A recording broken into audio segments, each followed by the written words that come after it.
প্রিয়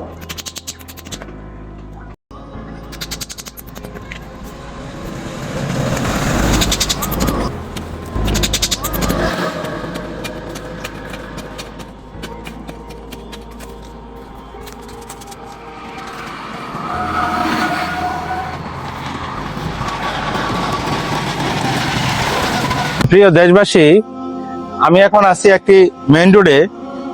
এই মেইন রোডটি দুই দিকে বাঁকা। এই রোডটি অত্যন্ত ব্যস্ততম একটি রোড। এই রোডটি অনেকটা জায়গা ভেঙে চড়ে গর্ত হয়ে আছে।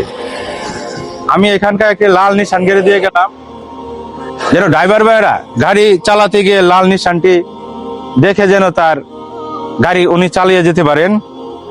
এখানকার যেন কোনো ধরনের দুর্ঘটনা না ঘটে, এ কারণে আমি লাল নিশানটি গাড়ি দিয়ে গেলাম। একটি মাত্র দুর্ঘটনা, সারা জীবনের যন্ত্রণা। আসুন, দেশটা আমাদের, আমাদের সকলে। আসুন, দেশকে ভালোবাসি। আসসালামু আলাইকুম।